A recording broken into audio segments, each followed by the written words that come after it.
To tell us more, our senior reporter, Catherine Norris-Trent. Hello to you, Catherine. Hi, Will. You've been to Ukraine on assignment for us a number of times.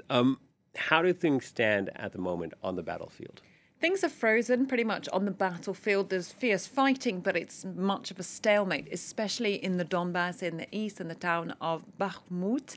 There we know very fierce fighting has been going on for months, and yet it seems, the Russian troops have been able to advance a little bit, but sometimes, meters at a time. And Ukraine keeps on holding the town of Bakhmut, which is a real flashpoint there. And Ukraine's defense intelligence chief said in an interview that they were at a stalemate.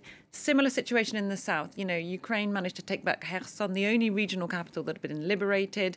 That was in November. But since then, that's remained pretty static. The city is being shelled by Russians from the other side of the river. But for Ukraine to advance any further, they'd have to cross the Dnieper River, which at that southern point there in the country is kilometres wide, 2 to 3 kilometres. That's a major amphibious crossing. And so at the moment, there has been movement in recent months. At the moment, it's frozen partly because of the weather conditions as well. So because Russia is not able to take any more ground, it's basically what we've been seeing are these huge missile barrages on Ukrainian cities, on energy infrastructure, trying to freeze people out, trying to damage morale. But it seems things are pretty stuck. And Ukraine is calling, of course, for more weapons. And they want more air defense weapons, more advanced systems like the Patriot they just got from the US.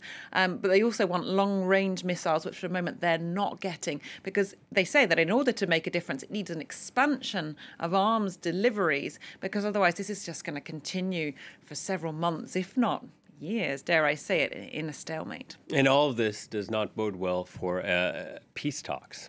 Well, absolutely.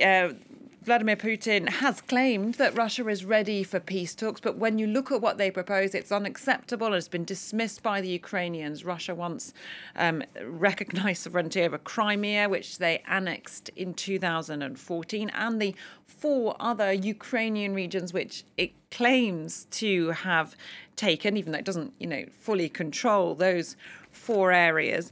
The Ukrainians had a 10-point peace plan they brought forward. The Russians have dismissed that. That involved them taking back all of the territory of their country, including that which Russia annexed in 2014, and also would see the Ukrainian proposal, Russia facing a war crimes tribunal first, so that Moscow has it rejected out of hand. It doesn't seem like diplomacy is on the table for now, especially when you've just had Vladimir Putin having a video call with Xi Jinping saying that he hopes to ramp up their military alliance, and as saying he expects Xi to visit Moscow in a state visit in the spring, which will obviously be quite very alarming for a lot of Ukrainians and allies in the West.